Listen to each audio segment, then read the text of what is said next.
Hello crafters, this is Cindy B with mrsbscraftroom.blogspot.com here today with another video creating a layout. Now today's layout I am using several cartridges. We'll be using the Easter 2010 cartridge, George and Basic Shapes, Storybook, Straight from the Nest, and Home Decor. So I know it's a lot of cartridges all lumped together, but I think the layout turned out just beautiful. So let's get started.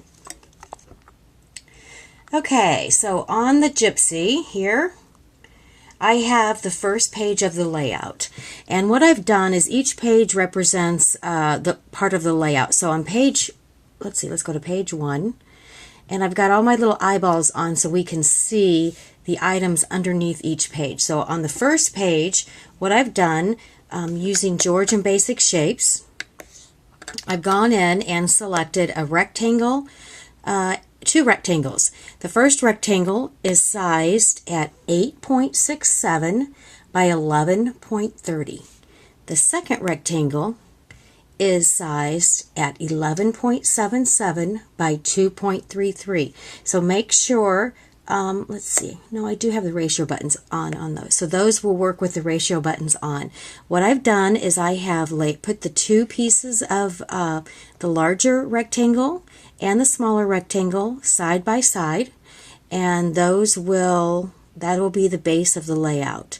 Next, I've taken from the Easter 2010, and I've taken this really cute rickrack cut, and we'll zoom in on that so you can see it. What I did is I took the rickrack cut, and it basically is 1, 2, 3, 4, 5.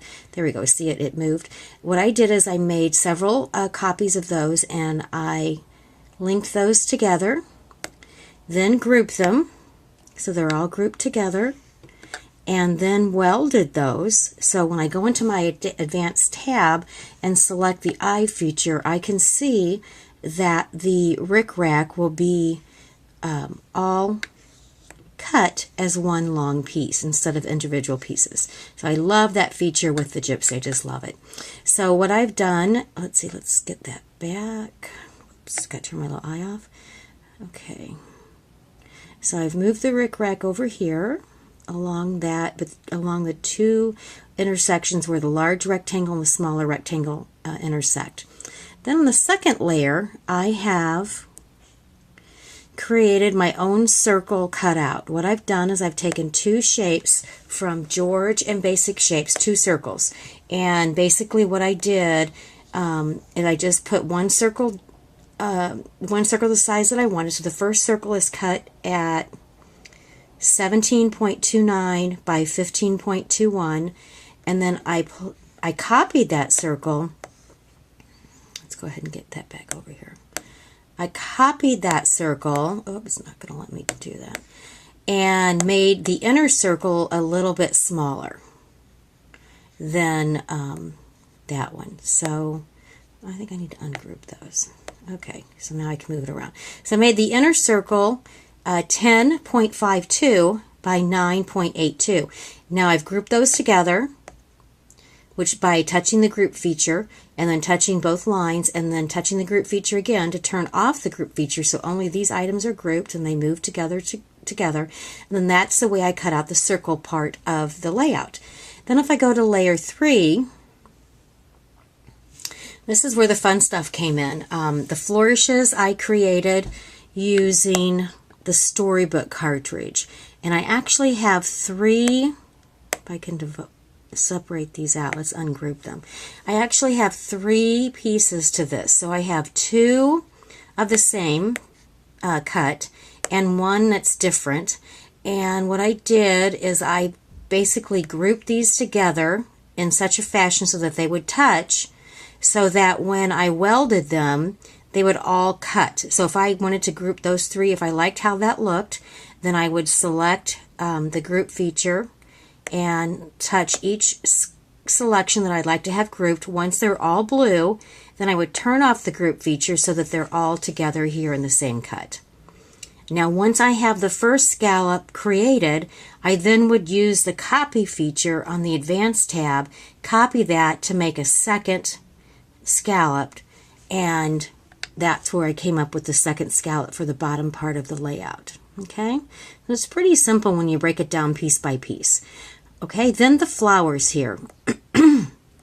These flowers are straight from the nest, and they're really a basic flower. I wanted to try something different with this flower, so what I did is, you'll see on the cutting page, is I made this flower into 3 different sizes, and when we put the layout together, I'll show you how I created the flower. And then the last piece of this is the word beautiful, and that came from the home decor cartridge, and that is cut at 5.64 by 1.94.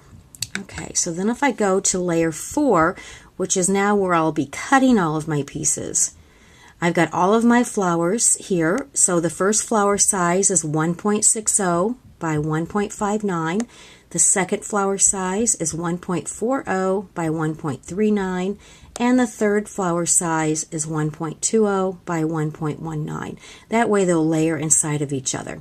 Then I have the word beautiful, and then I have my 2 flourishes here. So those will all cut on this page. And then layer 5 is where I have, whoops, layer 5. That's where I was going to copy the first layer. So I'll go ahead and do that with you. So I want to go ahead and copy that. So I have my layer 5 out. I've gone back to layer 1, and I've selected the large rectangle. And I'm going to go to the Advanced tab. Now go to the layer 5 and copy.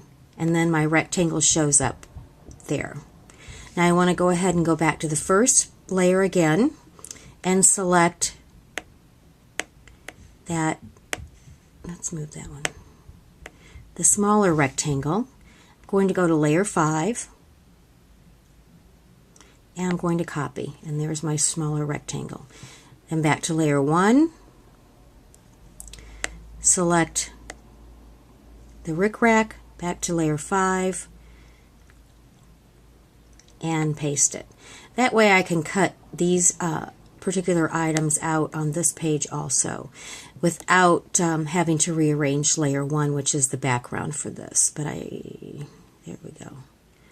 Okay, so if I look at layer 3, actually, the whole layout comes together on what this is going to look like. So what I'm going to do is go off and cut all of my pieces out, and then we'll put together the layout.